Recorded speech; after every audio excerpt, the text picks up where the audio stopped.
Keskmine oodatav eluiga eelajalolisel ajal oli veidi pealt 20 eluaasta. Täna on see juhtivates riikides tõusnud 85-ni. Madal keskmine eluiga seal 20-30 aasta vahel valitses läbi ajaloo kuni tööstusrevolutsioonini, kuni me umbes 1840 hakkasime õppima käsi pesema meditsiinis. See oli umbes see aeg, kus eesrindlikumad riigid hakkasid tõstma keskmist eluiga 2,5 aastat umbes iga kümnend. Ja nii jõuti umbes 40-50 eluaastani.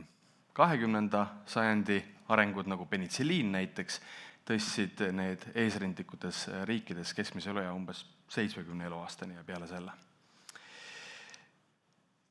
Meie ajaloo perspektiivis on see areng toimunud justkui nagu eile. Kui me vaatame graafikut proportsionaalselt korrigeeritud ajateljega, siis kiviajast keskajani on väga pikk tee. Ja siis tuleb pauh, viisakas hokikepp, investorite unistus.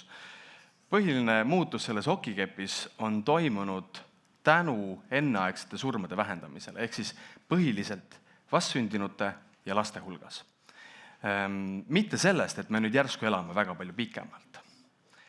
Alles 21. sajandil näeme arengut ka pikaajalisused ning see on toonud meid umbes 85 aastani. Mul on 4 last ja lapsevanemana on seda graafikut päris äge vaadata. Kujutage ette, meie lapsed elavad tõenäoliselt 100, võib-olla 110 aastat, jumala lahe. Samas, vaadates seda graafikut, on mul ka väike mure oma laste pärast, sest et see keskmine oodatav eluiga koos iibeprobleemidega annab justkui purjuskulptorina murettekitavale kuju rahvastikupüramiidile, kus alumine ots on kahtlaselt kitsas. Ja seal tulevad peale meie tööealised inimesed.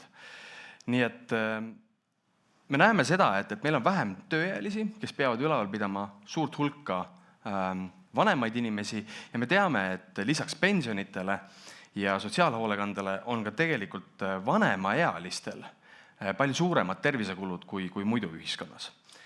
Näiteks vähk. See on üks selliseid haigusi, kus 88% juhtumitest on 50+ vanusegrupis. Ja selle haiguse põhikoormus on tänu sellele just pikemaajalistel.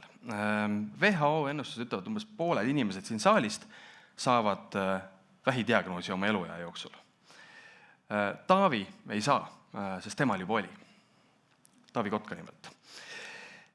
Aga samas ühiskondlike koormuste mõistmiseks on hea vaadata tööealiste ja pikaajaliste suhet ja nii ongi hea defineerida tööealised vanusevahemikus 20–65. Ehk siis need inimesed, kes töötavad, maksavad makse ja pikaajalised on need siis, kes hakkavad sealt ülesse poole.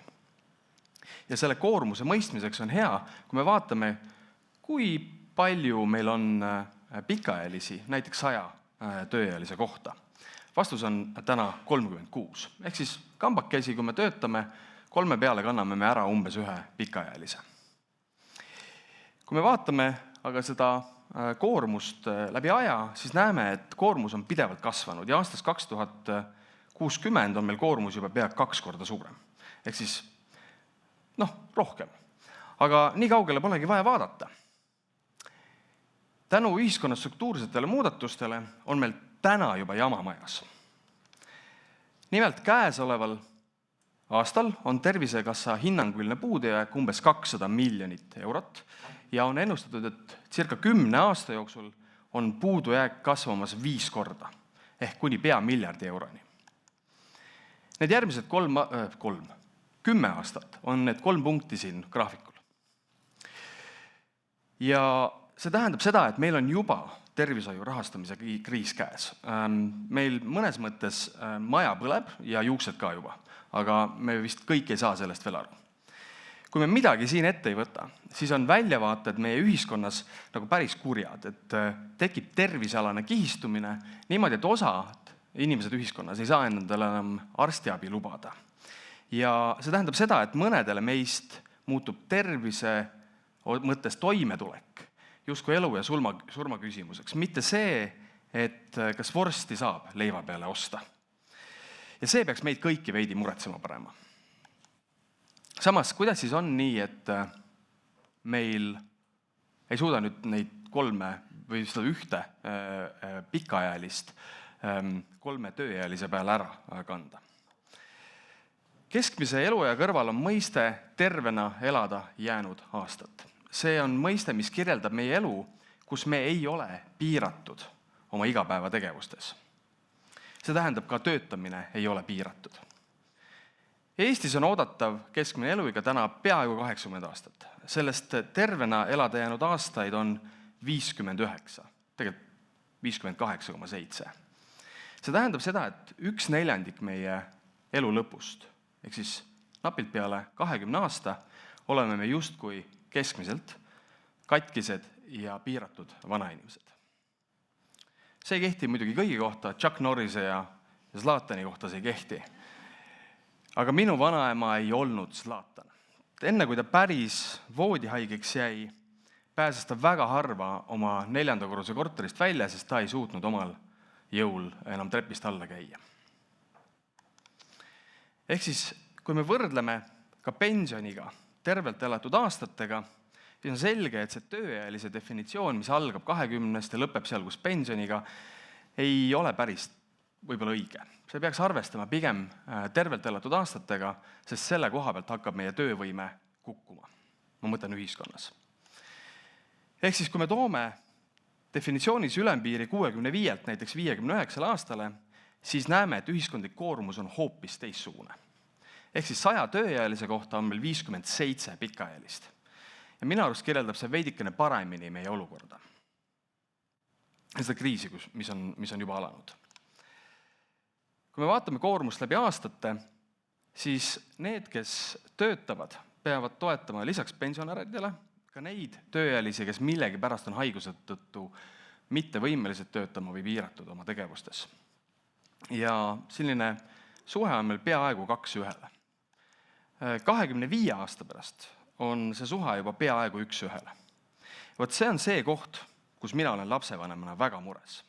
Sest 25 aasta pärast olen mina 70, statistiliselt keskmiselt olen ma 10 aastat juba hädas olnud oma tervisega ja igaüks minu 4 lapsest peab umbes samasugust katkist vanainimest kandma. Lahendusteks on ebapopulaarne 3-ainsus. Tõstame makse ja pensioniga või toome inimesi riiki juurde. Pensioniga see ongi juba meil seotud keskmise elueaga. Maksukoormus, kui me ei ole nõus tõstma, siis me peaks inimesi riiki juurde tooma, see pole ka väga populaarne, eks ju. Ja mulle tundub, et mõnes mõttes ei peaks neid lahendusi ühtegi kartma, aga kas meil on maksude ja pensioni ja tõstmisest palju abi, kui näiteks pensioniiga on 100 aasta juures, aga tervelt elatud aastad ja võimekus tegelikult tööd teha on palju madalamal. Ehk siis mulle tundub, et positiivsemate lahenduste leidmisel peabki vaatama sinna tervelt elatud aastate suunas. Näiteks Rootsis on tervelt elatud aastate hulk 7,5 aastat kõrgemal, ehk siis umbes 66+ aasta peal. See tähendab seda, et seal on tervelt elatud aastate piir umbes seal, kus meil on pensioniiga. Itaalias on see 10 aastat kõrgem, Maltal millegipärast üle 13 või napilt peale 13 aasta kõrgem. Ehk siis nemad elavad tervelt kuni seal 71 ja natuke peale. Kujutage ette, mis te võite peale hakata 13 aastaga terves kehas. Siia mahub sisse ju terve haridustee või mingisugune uus karjäär. Mõnel mehel mahub sisse sinna uus abielu. Aga ma arvan ise, et mul hakkaks 13 aasta jooksul piisavalt igav, et ma võib-olla võtaks ette ja teeks järgmise ettevõtte või tegeleks mingisuguse tulutoova tegevusega, mis mitte ainult mulle ei ole huvitav ja ei too raha, vaid ka riigikassasse läbi maksude. Ja mis kõige olulisem, selle 13 aasta jooksul olen ma panustav ühiskonna liige, mitte see, kes tarbib tervisekassast raha, sest et ma olen ju terve. Ehk siis, kui me näiteks oleksime terved kuni 65. eluaastani, siis me jõuaksime tänase koormuseni alles 30 aasta pärast. Kujutate, milline vahe. Kui me oleksime nii tublid nagu Maltal, siis see koormus ei ületaks 2000. aastate alguse piire. Ehk siis meil on vaja terveid tööealisi, aga ka terveid pikaealisi. See, mulle tundub, võiks päästa meid ebapopulaarsetest valikutest. Ehk siis minu jaoks on selge, et tervishoius peab olema veel suurem rõhk haiguste ennetamisel ja varajasel märkamisel. Näiteks me võiksime mõelda, kas tervisekäitumine võiks olla osa patsiendi oma vastutusest või sellest oma panusest või mis meil seal on, eks ju. Täna me vastutame rahaga, käime perearsti juures, maksame 5 eurot ja nii edasi. Aga kas tervisekäitumine ei võiks olla osa sellest panusest? Ja see samaväärne kui raha. Kuid mulle tundub, et mõnes mõttes on meil ühiskonnana vaja palju suuremat ja fundamentaalsemat mõtlemise nihet. Sellist, mis põimib meie olemuse, väärtused, tervise hoidmise ja edendamisega. Umbes midagi sellist nagu laulva revolutsiooni ajal. Eestlane olen ja eestlaseks jään, kui mind eestlaseks loodi. Tervena olla on uhke ja hää. Ja siis me peaksime seda Vaarisa portreteerima nii, et tema käis hommikujooksudel, sõi tervislikult, ei suitsetanud, pigem ikka alati sülitas pitsi. Ja kui nägi paksu naabrimeest, siis viis selle toitumisnõustaja juurde ja pärast veel trenni või aiamaale kaevama. Ma ise töötan tehnoloogiasektoris ning ma näen, et tervist ja tervishoius töötavaid inimesi on võimalik toetada läbi tehnoloogia. Meie Helesenises tulevikus võiks olla niimoodi, et meil on igal ühel üks tervisearu taskus, ehk siis selline AI-agent. Ja tema eesmärk ja olemus võiks olla see, et ta tunneb minu tervisekäitumist või riske. Ta teab, kuidas panna süsteem minu jaoks tööle. Ja kui ma peaks haigeks jääma, siis ta on justkui patsiendi teekonna haldur mulle, vaadates, et ma saan õigel ajal oma uuringud kätte, ravi kätte, niimoodi, et ma ei kao ära kuhugile tervishoiusüsteemi pragude vahele. Vaadates arste, siis ühiskonna vananemise tõttu väheneb ka ju nende hulk ja tervishoiutöötajate hulk, mis tähendab seda, et neid inimesi me peame suutma skaleerida läbi tehnoloogia, et nemad suudaks ära teha selle töö, mida on vaja teha ka homme, ülehomme ja mõne aja pärast.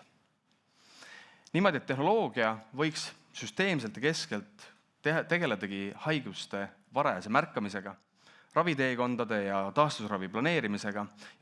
Olulisem, töövoogudes võtta enda kanda need tööd, mida arstidele ei meeldi teha. Ja selleks on dokumenteerimine adminjura.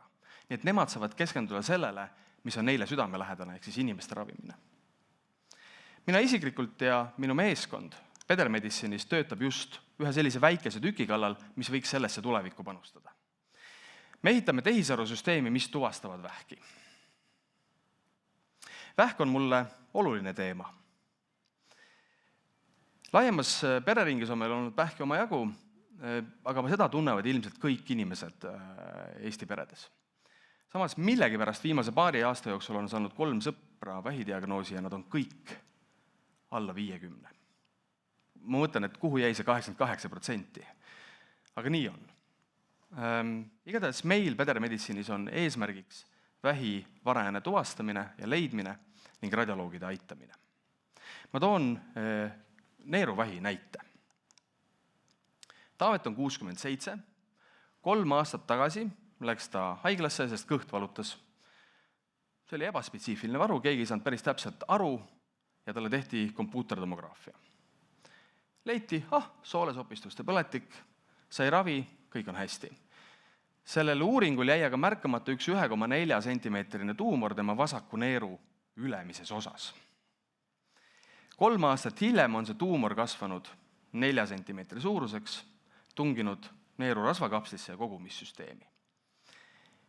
Ning siin on Taavetil palju halvemad valikud. Taaveti loos ei ole selles mõttes mitte midagi unikaalset. Neeruvähki leitaksegi 60% juhtudest juhuleiuna. Sest sümptomeid ei ole. 16% juhtudest on sellised, kus on tegelikult varasematel skännidel juba vähk näha. Ja probleem ei ole selles, et radioloogid ei oskaks oma tööd teha. Probleem on selles, et nad on täna juba ülekoormatud, kõhuõõne kompuutertomograafiaid on palju ning neer ei ole tüüpiliselt uuringu fookuses. Otsitakse midagi muud. Selliste juhtumiste abistamiseks me oleme ehitanud maailma esimese tehisintellektist meditsiiniseadme, mis tuvastab neeruvähki. Ja see suudab leida juba ülesse alates 5 millimeetrisest pahaloomulisest kasvajast neerus. Miks see oluline on? Kui Taavet oleks saanud ravi 3 aastat varem, siis oleks olnud minimaalne siuke operatsioon.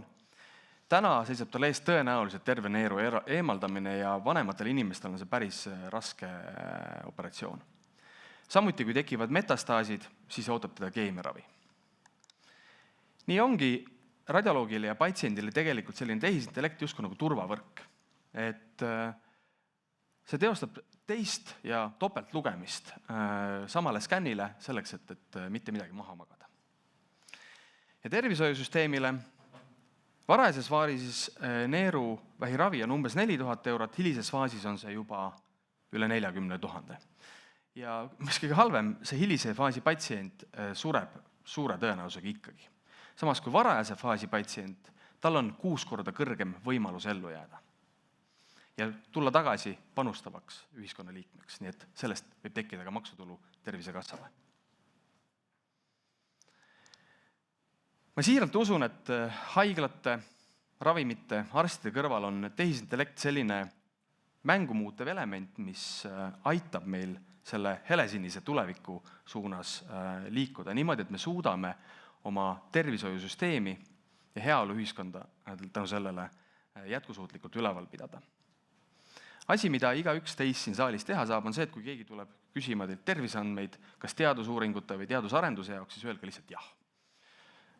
Ja veel, mida saab teha, on see, et me kõik võiksime mõelda siin saalis nende ühiskonna struktuursete muudatuste peale. Sest et see puudutab meid ja meie järeltulevaid põlvi. Me peame seda teadvustama. Meie ja meie laste vahe on see, et tõenäoliselt meie saame olema nende koorem, aga samas me oleme ka need, kes saavad täna midagi juba ette võtta. Näiteks teadvustades seda probleemi. Mina ei oska täna vastata sellele, kuidas me tulevaste suurte muudatustega hakkama saame. Mul on aga siiras usk, et teadvustades, et meil on võime kokku tulla ja kui me ükskord oleme kokku tulnud, siis me suudame teha nii, et meil on tulevikus tervem Eesti.